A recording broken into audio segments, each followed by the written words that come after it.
It's a fanny pack. We need to turn around and go back. And tranquility. If I start to freak out, that's not good for anybody. Which way is back? Backwards, that way. Okay. So hard not to cry. The CBS event continues with back-to-back episodes. We face a new enemy, and they don't play fair. The Yellowstone event continues with back-to-back episodes Sunday on CBS. The Challenge USA, new Thursday on CBS and streaming on Paramount+.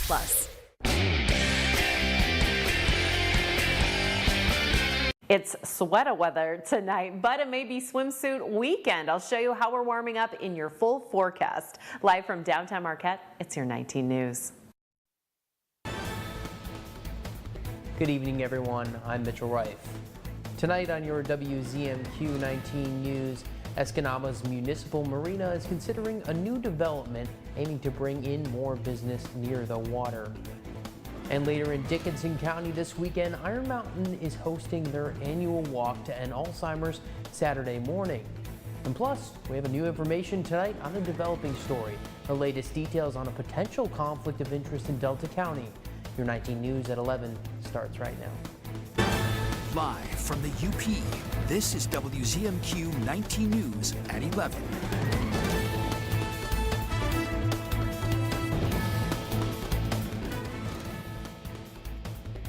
Morning weather forecast. We've had some cloudy weather and some cloudy technical difficulties, which can only mean one thing: the rain and then maybe snow on the way. It's a typical day in the UP, right? No worries. Yes, did you say snow, Mitchell? Shh, no snow.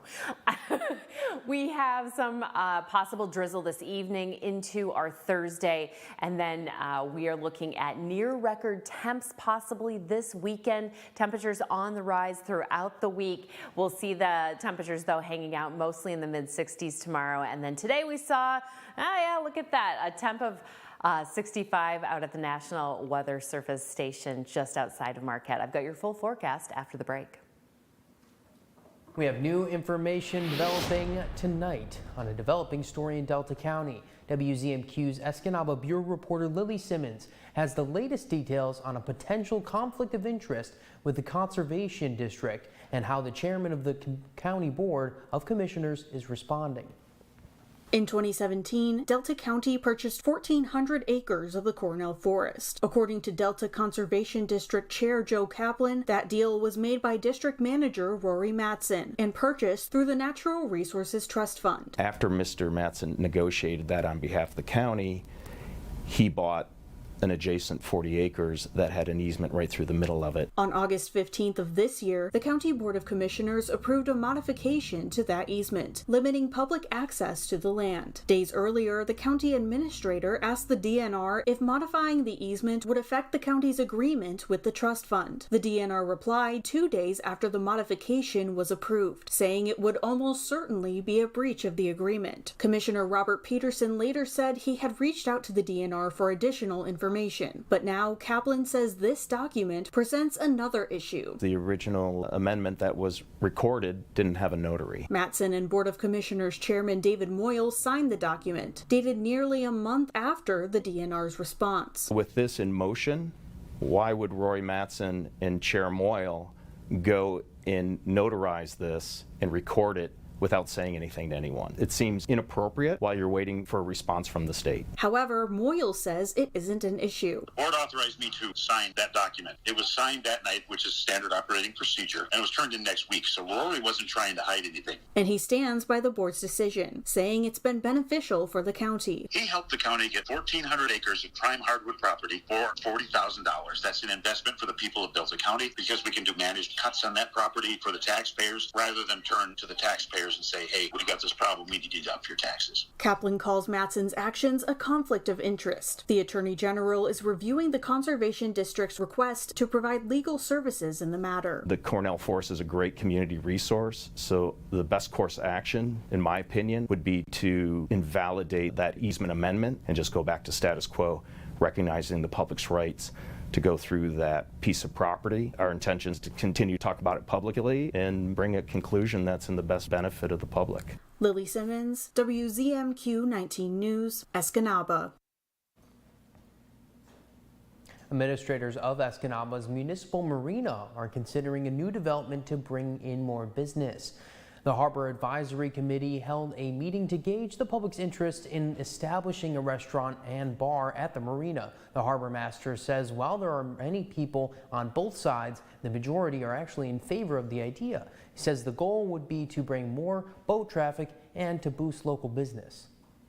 To get more boaters this far north would be a good thing for the harbor. We think it would bring more people all the way down Main Street and draw more people to the downtown area. And thinking about the future of the harbor, anything that can bring in more revenue is worth looking at. If they determine a restaurant and bar would be feasible, the committee will hold more public meetings and look into potential developers. Coming up in Dickinson County this weekend, Iron Mountain is hosting their annual walk to end Alzheimer's Saturday morning. Several generous donors are participating, including the Dickinson Iron Health Department and Bellin Health. The Home Depot donated a Werber grill, and at least 15 prize baskets from other area businesses are in the silent auction. One anonymous donor gifted a rare Green Bay Packer themed painting signed by player Reggie White. That comes with a certificate of authenticity, and organizers say they see the devastation the disease causes to the local community, and it's their way of giving back. Need of more memory units, nursing home beds, and programs like ours to help the elderly stay home if they are diagnosed with Alzheimer's or any form of dementia. The 1 Mile Walk will kick off at the Family Ties Adult Center in the DICSA building on Carpenter Avenue starting at 10 a.m. Central. In Dickinson County as well, downtown Iron Mountain is anticipating a large turnout for its 9th annual Oktoberfest this weekend. This year, the kids area is being provided free to the community and lasts until 5 p.m. Organizers say last year there were so many participants in the Stein holding competition, the activity lasted for over half an hour. They're also bringing back a fun free game called Hammerschlagen, where participants compete to drive nails into a wooden beam, and the DDA event coordinator says she has the crown tucked away for the new Miss Oktoberfest. Our first half is Miss Oktoberfest, so they will get judged on their attire. They'll try Oktoberfest beers, and then they also will be trying to say words in German, and whoever does the best is crowned Miss Oktoberfest. Tickets are $10 at the gate, and the festival runs from noon to 10 p.m. Central on Saturday morning. Your first warning weather forecast is coming up after the break, as well as hear more from the American soldier that was held in North Korean custody since July. And later this year marks 250 years since the Boston Tea Party. We're taking a closer look at some of the history behind the American independence. We're back in 2. 19 News is brought to you by Kirkish Furniture. Celebrate 110 years with savings at the Kirkish Furniture Anniversary Sale. Lazy Boy recliner starting at $466. Get a free box spring with the purchase of a Restonic mattress. Free local delivery, 12-month no-interest financing. Hurry in, limited quantities. Going about your business isn't easy these days. Consumer values and tastes are changing. We're here with ideas and information to help your business grow. I need an advertising partner that meets my needs and is invested in my success. I have that partner with TV19. Let us create the right advertising campaign that delivers for your business. Call us now at 906-362-1919. WZMQ works for you.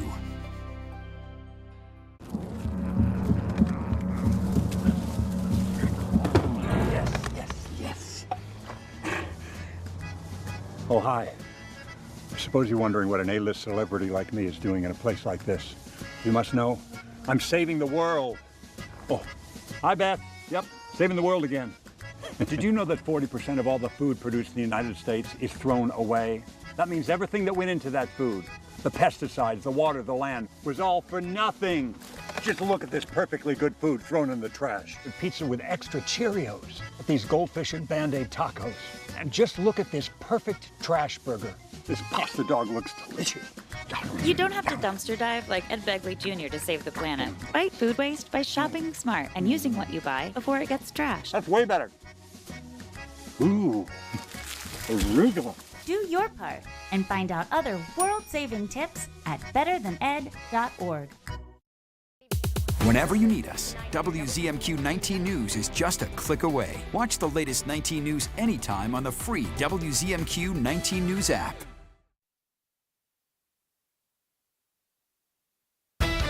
Now, WZMQ 19 News First Warning Weather with Ariane Stasek. Well, it sure felt like fall today, y'all. We will see these temperatures increasing a little bit tomorrow. Actually, we'll be about the same range tomorrow in that 65 to 70 degree range, but then warmer on Friday, and we could be near record temps this weekend, maybe close to 80 degrees. That could also carry over into early next week. Right now, our winds primarily coming out of the east. We'll see that change direction mid-Friday or early Friday morning, and then we'll expect them coming from the south, which will bring these warmer temperatures. Right now, we're in that 50-degree range. We'll expect that overnight here as we take a look here, about 53 in Marquette. A little warmer down there in Menominee, of course, with a temp of 60 degrees overnight. A lot of precipitation down south in the Mittens, so heads up, Lions fans, in case you've got to drive through that tomorrow.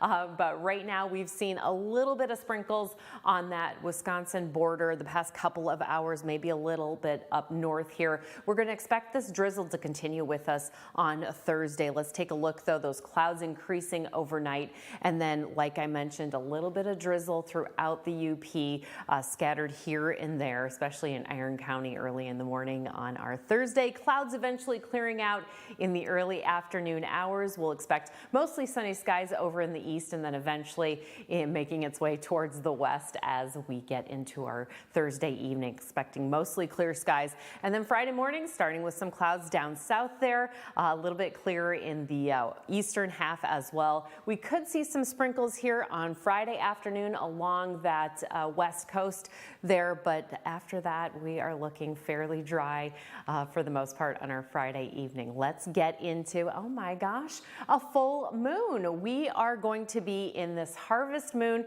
Technically, it sets on Thursday at sunset, but the best time to see it will be Friday, early Friday, 5:58 in the morning on the 29th. So if you're into that, get out there early in the morning. This full moon happens closest to the equinox, which is why we've got, it's almost like equal parts of day and night. All right, tomorrow, those highs about 65 to 70 degrees. Like I mentioned, we are going to be warming up. And then, yes, oh yes, there's a game going on down at Lambeau. Lions visiting Green Bay. And so here's the forecast. If you're headed down to that game, you should expect mostly clear skies for that kickoff. Temps about 63 degrees, and then partly cloudy skies after that. So it should be a wonderful drive down and wonderful temperatures and conditions for that game. 7-day outlook will be mostly sunny here on Friday. Temperatures warming into the mid to low 70s, a little bit warmer on Sunday. And then we're looking at maybe some sprinkles mid-time next week. Thank you very much, Ariane. This year marks 250 years since the Boston Tea Party, an event many see as a catalyst for American independence from the British Empire. The anniversary isn't until December, but today in London, a key part of that story was remembered. Riley Carlson has that report. 250 years ago, ships in London loaded with tea set sail for Boston. Today, it's actors carrying tea crates branded by the East India Company to mark the start of the voyage. If the Boston Tea Party didn't happen, I would be British today, and so would everyone else in America. When the tea arrived in Boston in December of 1773, it was dumped into the harbor in protest. The British government was taxing the colonies without giving them representation in Parliament. It really was the shopkeepers and tradesmen who were standing up and saying no to further British tyranny. One of those merchants was William Breck, Jonathan Lane's distant grandfather. Do you think they could have ever imagined the series of events that they kicked off? The idea of independence wasn't even really discussed for another 3 years. We would rather drown the tea than pay an unjust tax. Commemorations like this one take place every year in Boston, but this year's will be even bigger. Its meaning and its story still resonates today all around the world about underrepresented voices wanting the same fair shot at as everybody else. The East India Company is even joining in, donating 250 pounds of tea. It was our tea that was dumped into Boston Harbor, so as the starting point, it's a great event for us to be part of and to commemorate. A landmark celebration, 250 years in the making. The American soldier who had been in North Korean custody since July is heading back to the U.S. Bradley Blackburn has the story from New York. American soldier Travis King was handed over to U.S. authorities Wednesday at the China-North Korea border. We've been working on this for some time. State Department officials are thanking the governments of Sweden and China for their help. There's no word on why North Korea suddenly released King. And I don't know that I would take from this that it heralds some breakthrough in diplomatic relations. Earlier Wednesday, North Korea abruptly said it was planning to expel the 23-year-old Army private who dashed across the border between North and South Korea in July while on a tour of the demilitarized zone. North Korea's state news agency says King confessed to illegally entering the country and that he maintained he had faced racial discrimination and inhumane treatment in the Army. The Wisconsin native was convicted of assault and had just been released from a military jail in South Korea and was supposed to be heading back to the U.S. to face more disciplinary charges. But instead of departing, he hopped on a tour bus for the DMZ. With help from Sweden, the U.S. made it clear they wanted the soldier released. We did not give them anything. We made no concessions as a part of securing his return. U.S. officials said King appeared to be in good health and good spirits. Still ahead tonight, federal student loan payments were put on pause due to the pandemic after a 3-year break. How borrowers might choose a different route of payment.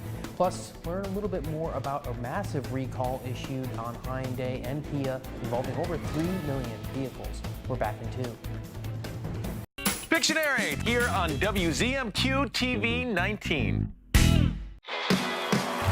The Emmy-nominated Late Show with Stephen Colbert. Do you know that feeling when you're laughing and crying at the same time? Weeknights on CBS. Here's your WZMQ CBS This is Home Community Calendar.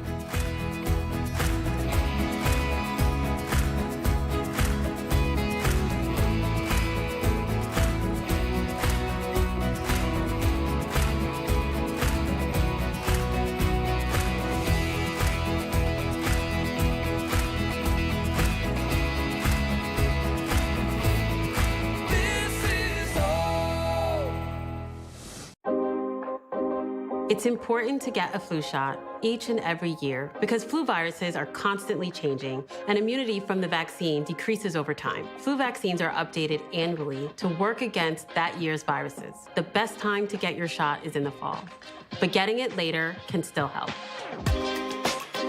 Getting a flu shot lowers your risk of getting sick, and if you do happen to get flu, it's likely to be less severe.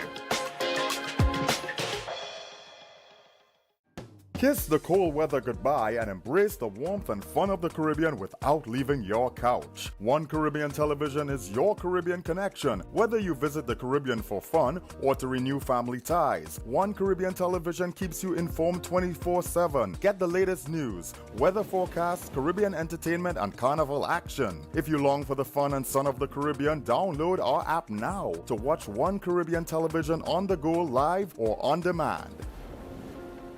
He's the sheriff known by one name. Oh, howdy, Andy. Hi, Andy. Hey, Andy. Hi, Andy. Andy. Andy. Andy. On The Andy Griffith Show. Weeknights at 8 on MeTV 19.1.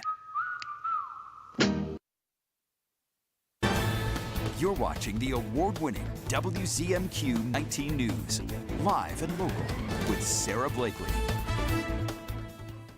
During the pandemic, federal student loan payments were put on pause. Now, after a 3-year break, borrowers need to start paying those loans again. But CBS News analyst Jill Schlesinger says there's a new program that can save money. October 1st is when millions of people with student loans from the government need to start resuming payments. There's been a significant increase in calls and inquiries. Kim Miller is a financial counselor who works with borrowers and says many are worried about their budgets. They were using the money that was going to student loans. Now they were using it for food and transportation and cost and housing. And so now they have to squish that back into their budget. For those people, the government is now offering the SAVE plan, which can lower the monthly payment amount. Payments are based on the borrower's monthly income and the size of their family. For example, a single person making $60,000 a year will pay $227 a month, but a parent in a family of 3 making $50,000 pays $0. Those 0 payments actually count toward total loan forgiveness, which kicks in at anywhere from 10 to 25 years, depending on the type of loan and loan amount. SAVE also treats interest differently. For example, if a borrower qualifies for a low monthly payment of $30, but their interest is $50, they won't be charged that additional $20. There's more info at studentaid.gov. The government is issuing a massive recall involving nearly 3.4 million vehicles from Hyundai and Kia. Regulators are telling owners to park outside because the cars could catch fire. Christine Lazar has the details. We talked to Lorinda Hickson in 2018 after her Kia Sorento caught fire while she was driving on the highway. And a gentleman said, get over, your car is on fire. Hickson pulled over and wasn't hurt, but now her car is part of a widespread recall involving a dozen different types of Kias with model years ranging from 2010 to 2019. Kia's sister company, Hyundai, is also recalling 13 models because brake fluid can leak in the engine compartment, causing an electric short, which can spark a fire. We were receiving complaints from consumers. Michael Brooks is with the nonprofit Center for Auto Safety, which pushed the government to investigate the issue. 31 fires have been associated with this recall. Park the vehicles outside and away from structures. This isn't a defect that only happens while you're driving. It can happen after you park, gone into your house. When we talked to Hickson, it wasn't clear what caused her Kia to catch fire, but she had it serviced just days before it went up in flames. 12 days before your car caught fire, you got a clean bill of health. Clean bill of health. Kia and Hyundai say they will send owners notification letters starting in mid-November. Dealers will replace a fuse free of charge. The companies believe the repair will fix the problem.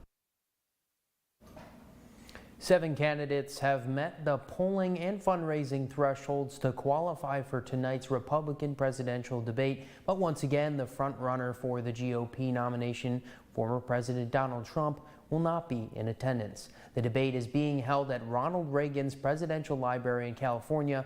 And Danya Backus has a look at what to expect. Anticipation is building at the Ronald Reagan Presidential Library for the second Republican presidential debate. Florida Governor Ron DeSantis, entrepreneur Vivek Ramaswamy, former Vice President Mike Pence, former UN Ambassador Nikki Haley, South Carolina Senator Tim Scott, former New Jersey Governor Chris Christie, and North Dakota Governor Doug Burgum will all try to connect with Republican voters on the issues. They are concerned about the economy, and they would like to hear specific plans for combating inflation. Failing to make the cut, former Arkansas Governor Asa Hutchinson, who spent the day campaigning in Michigan. As president, I will lead the effort to bring manufacturing jobs back to the United States. Republican frontrunner, former President Donald Trump, won't be there tonight. On Monday, he called debates stupid. It's a job interview. You know, the debates are a job interview. And so far, I'm not too interested. Instead, he'll also be in the battleground state of Michigan, where auto workers are on strike. The candidates who take the stage here will have their work cut out for them, trying to chip away at Trump's lead without alienating GOP voters. What we've seen when we've asked people what they want to hear from candidates other than Donald Trump is that they overwhelmingly say they'd like to see those candidates make the case for themselves rather than attack or criticize Donald Trump. The latest CBS News poll shows Trump leads the GOP field in Iowa by 30 points. Republicans in New Hampshire support him by an even larger margin. The House of Representatives is continuing debates on 4 of the 12 appropriation bills needed to fund the government. But their work won't be done in time to avoid a government shutdown, which looks more and more likely. Skylar Henry has more details from Capitol Hill. House Speaker Kevin McCarthy says he needs more time to pass the 12 spending bills needed to fund the government. So he's pushing for a short-term continuing resolution that would temporarily avoid a government shutdown. We will pass a continuing resolution, bring that rule up hopefully on Friday. But some hardline Republicans say they will oppose any CR, even if it means a government shutdown. I'm a no and will remain a no. My advice is buckle up, there's turbulence ahead. Speaker McCarthy tried to sweeten the short-term bill by including Republican priorities such as deep spending cuts and tougher border policies, but those additions make it almost impossible to pass in the Senate. The Senate is working on its own continuing resolution, which has broad bipartisan support to keep the government open for the next 6 weeks at current spending levels. Or we can shut the government down in exchange for a zero meaningful progress on policy. President Biden is warning that a shutdown would impact all Americans. A lot of vital work in science and health could be impacted, from cancer research to food safety. So the American people need our Republican friends in the House of Representatives to do their job. Fund the government. The president says he does not believe a shutdown is inevitable, but added that he didn't know how to avoid it either. The White House put out a memo earlier in the day highlighting the impact a shutdown would have on air travel, and air traffic controllers and TSA agents would still be required to work without pay. They noted that during previous shutdowns, that led to delays and longer screening times at airports across the country. Nearly 120,000 migrants have arrived in New York City since the spring of last year, many of them traveling on buses from the southern border states. Today, Texas Governor Greg Abbott visited New York, where he explained the rationality for busing as the city struggles to meet the demand of housing and caring for the new arrivals. Michael George has the latest. Visiting New York in the midst of its migrant crisis, Texas Governor Greg Abbott stood by his decision to bus more than 15,000 asylum seekers into the city. What you're dealing with in New York, what you are seeing and witnessing in the state, is a tiny fraction of what is happening every single day in the state of Texas. Abbott's comments at a conservative event come as southern border crossings are at a near record high, with nearly 7,000 apprehensions daily. The mayor of Laredo, Texas, told CBS News the federal budget stalemate and threat of a government shutdown are adding to the crisis. Border security is number one. And if we don't have any border security, that could give a wrong message to illegal organizations like cartels. Republican governors busing migrants out of their overwhelmed border towns to cities like New York, Los Angeles, D.C., and Chicago has been criticized for turning people into political pawns. Here in New York, with designated shelters like the Roosevelt Hotel at capacity, Mayor Eric Adams is looking at things like schools and parks for housing, but he's facing pushback. A Staten Island neighborhood is fighting a shelter there, and Brooklyn leaders are pushing back against a plan for a migrant camp on federal parkland. Rather than providing access to this national park space, the federal government is restricting the ability of the public to fully enjoy the 1,300 acres of parkland on the shores of Jamaica Bay. State and local leaders say what they need most is more federal funding. Coming up after the break, Ariane is going to have one final look at our weather forecast right after this. And lastly, the world's first ice cream made from plastic. We're back in 2 minutes. Celebrate 110 years of savings at Kirkish Furniture's anniversary sale. Take an extra 10% off all in-stock and special order England furniture, Amish-made furniture, and Wolfcraft bedroom furniture. Sale price is good for 10 days only, September 20th through 30th. Come register for great giveaways. Cars will break down. And when they do, it's too late. If your car is out of warranty, it leaves you with two choices. Get stuck paying for expensive repairs, or one phone call to CarShield. Their administrators pay for your covered repairs so you don't have to. Your coverage includes roadside assistance, towing, rental, and so much more. Plus, with their nationwide network, you choose the mechanic or dealer. Best of all, there's coverage for every wallet size. Make the smart call before it's too late. Call CarShield today. One more time before you wake up in the wild. In your eyes, I see a flower slowly dying. Together with the Nature Conservancy, you have the power to make a difference. For unspoiled nature, for beautiful wildlife, and for people everywhere. Together, we can find a way to ensure that all life on Earth can thrive. Oh, in the wild, you're gonna make it. The moonlight is here to take you. Our natural world needs us now. Every day, we lose more lands, waters, and the wild species that depend on them. To learn more, visit nature.org today. Sing along with Stalag 13. Hello! Hello! We hope you like our show. You'll laugh, scream, cry, sigh, and absolutely die. Hogan's Heroes, weeknights at 10 on MeTV 19.1.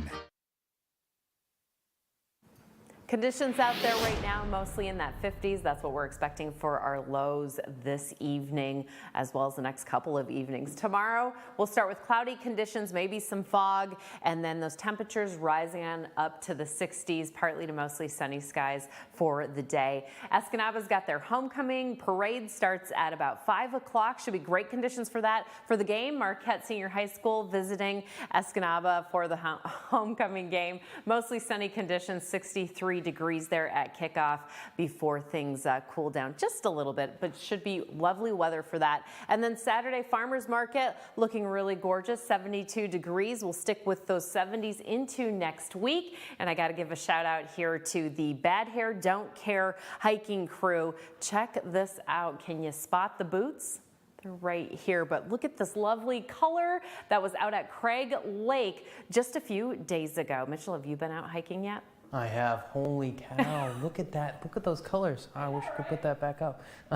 Finally tonight, a designer based in London has created the world's first ice cream made from plastic. The flavoring in the frozen tree comes from combining the same kind of plastic used in plastic bottles with bacteria and enzymes that digest the plastic and then transforms the leftovers into molecules that make the vanilla flavor. It's not for sale, but part of an art show called Guilty Flavors. Plastic transformation was developed in Scotland, but the ice cream hasn't yet gone through any testing to ensure it's safe for human consumption. Holy cow, once it is tested, No.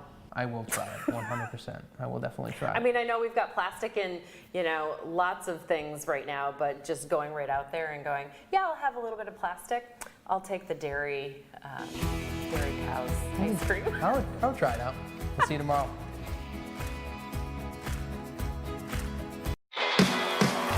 The Emmy-nominated Late Show with Stephen Colbert. Do you know that feeling when you're laughing and crying at the same time? Weeknights on CBS. When two celebrity-led teams what is this? face off. We're going to say it's a horribly drawn turkey. No, it's a horribly drawn swan. Oh. I don't know what a swan looks like. In a game